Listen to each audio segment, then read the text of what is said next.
Assalomu alaykum, hurmatli aziz Kompyuter asr kanalining qadri baland, qadrdon o'quvchilari, kuzatuvchilari va barcha sohaning eng yetuk mutaxassislari. Darslarimizni an'anamizga muvofiq davom ettiramiz. Bugungi darsimiz PowerPoint 69-amaliyot darsi. Siz turganlaringizdek, o'sha mashhur bo'lgan ichimlik Pepsi ichimligining logolarini sizlar bilan birinma-ketin yasashni o'rganib o'tgan bo'lamiz. Nimalar qilish mumkinligini bilmayotgan do'stlarimizga kanalimizni, videolarimizni maksimal yetkazasizlar degan umiddaman. Barcha videolarni YouTube kanallarida topishlaringiz mumkin, to'liq formatini. Darsga tayyor bo'lsalaringiz, boshladik. Demak, birinchi navbatda mana bu loyihani, mana bu logoni yasashni boshlaymiz. Siz turganlaringizdek, dumaloq shakl bilan yasalgan. Biz ham dumaloq shaklni olib olamiz. Va bu shaklni biz kesishimiz kerak murakkab shakl bilan. Hop, murakkab shaklda olaman. Mana bu joyga bir dona bosamiz va mana bu joyga bir dona bosamiz va escape ni bosaman. Xo'p, yaqindan mana qaraydigan bo'lsak, ko'rishlaringiz mumkin.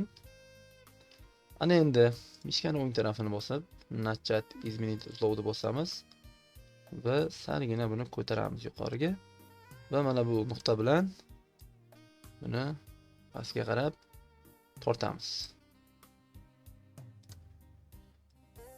Yuqoridagi qizil qismini tayyorlayapmiz sizlar bilan. Mana bo'ldi azizlar. Endiga navbat. Hop, buni yasab bo'ldik. Endiga navbat yana xuddi shu chiziqni kontrol bilan tortaman. Hop, mana tortdim, ikkita bo'ldi va endi yaqinlashtiraman-da buni Natchat izminitizov bilan qora nuqtani pastroqqa tortamiz. Mana bo'ldi. Buni ham mana shu joyga qo'yamiz. Va bu tarafini uncha pastga tushirmaymiz. Asosiy bu tarafini tushiramiz. Mana. Azizlar, hop. Taxminan shunaqa holatda bo'lsin. Mana bo'ldi. Birinchi tagidan tayinlash kerak. Yana 1 2 3 format figura, abidinit, fragment. Xo'p, hozir ko'rasizlar, antiqa usulda kesgan bo'ladi mana. Kesish jarayonlarini ko'rishlaringiz mumkin. Fragmentni bosamiz. Bosganimizda bizga quyidagicha holat paydo bo'ladi va endi shift bilan asosiy yoki atrofidagi kichkina shakllarni o'chirib chiqamiz, delete yordamida albatta. Mana. Va endi bu joydan qaranglar, hammasi kesilgan. Adin mana ko'rishlaringiz mumkin. Endi buni biz bitta yig'ib shakl qilib va uni alohida yedinli shakl qilib olamiz. Buning uchun biz mana bilan ma'mun tanlaymiz va ma'mun tanlaymiz. Mana bu yuqoridagi qizil shakl format figura abidinit mana yaxlitda shakl paydo bo'ldi. Xo'p, endi mana buni va mana bu joyda mayligina qismchani tanlaymiz. Format figura abidiniya mana bo'ldi. Va mana bo'ldi azizlar. Endi buni rang berib olamiz.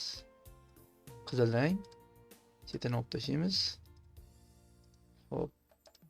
Chetini olib tashlaymiz. Oq rang berdik, chetini olib tashlaymiz. Mana bo'ldi. Hop. Hozir yavni ko'rinishi kerak. Mana buni esa rangini yoki mana pitkaga kelamiz. Pitkadan mana rang tanlasak bo'ladi. Mana bo'ldi. Format fon oq rang.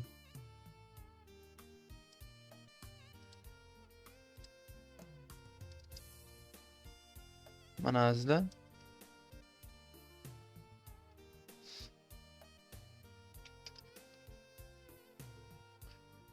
Mana bizni Pepsi loyihamiz Tayyor. Buni bitta gruppa qilib qo'ysak yetadi. 1 2 3 Ctrl G.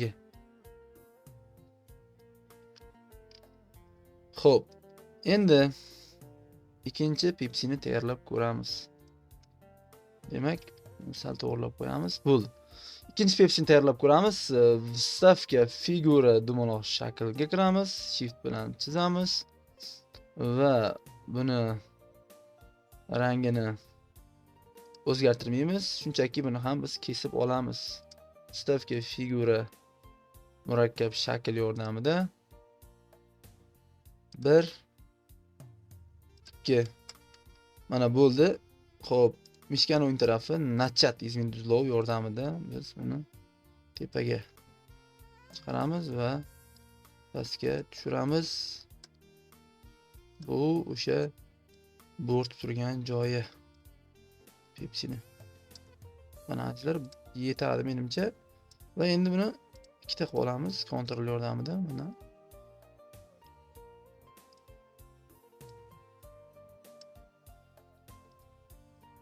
Mana bo'ldi. Shift bilan 1 2 3 tanlayman. Format figura, abident, fragment. Buni ham chetidagi chiziqlarni olib tashlaymiz. Delete, delete, delete, delete. Xo'p, bu bilan buni tanlaymiz. Format, abident, abident ya. Xo'p, tepaga tortib olaman. Xo'p, keyin bu bilan buni tanlab olaman. Format, abideniya, abidinit bo'ldi. Xo'p, keyin bu bilan buni tanlab olaman va format abident figura, abidinit. Xo'p, mana bu joyda chiziq qolib ketdi. Buni olib tashlash uchun mishkan o'ng tarafi Ctrl net qilib qo'yamiz. Yetadi, mana bo'ldi. Ana endi rang berib chiqamiz. Mishkan o'ng tarafi zalifga qizil rang. Chetini olib tashlaymiz. Net Ctrl. Bunga oq rang beramiz. Xo'p, oq rang mana. Buni ham rangini esa pipitkadan tanlaymiz. Zalifga mana. Mana bo'ldi. Ko'rib turibsizlar, juda ham chiroyli bir logotip tayyor bo'ldi. Va endi uni orqa qismi yoki bitta shakl qilib olamiz.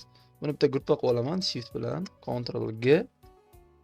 Format endi vstavka figuradan Shift yordamida dumaloq shakl chizib olaman va uni orqaga o'tkazaman. Na zadniy plan rangini oq rang beraman va endi buni chetini rangini qora qilib qo'yish kerak. O'zi bizning qog'ozimiz rangi qora bo'lgani uchun, hop, qog'ozimiz rangi qora bo'lgani uchun biz bunga qora rang bermaymiz, chetiga yetadi.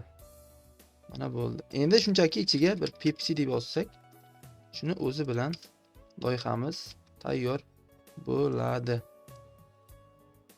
Demak, xo'p, buni shift bilan tanlab olaman. Qaranglar, gruppa bo'lgan shakl bilan orqadagi shaklni tanlab, format figuradan.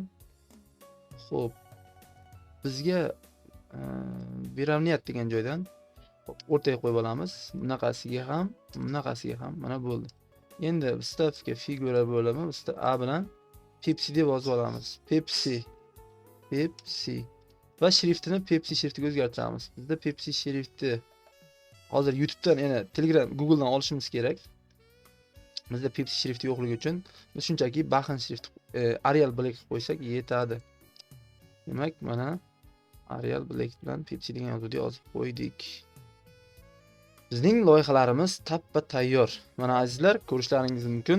Juda ham PowerPoint dasturidagi antiqa logolar. Bu logolar bilan sizlar juda ko'p insonlarni o'zlaringizga lol qoldirishlaringiz mumkin. Albatta bajarib ko'rishni tavsiya qilaman va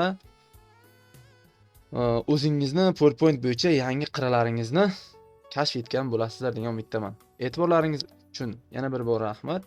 Darslar qiziqarli bo'layotgan bo'lsa, sizlardan komment kutib qolaman va reaksiya kutib qolaman. Keyingi onlayn darslarda ko'rishguncha omon bo'linglar. Assalomu alaykum.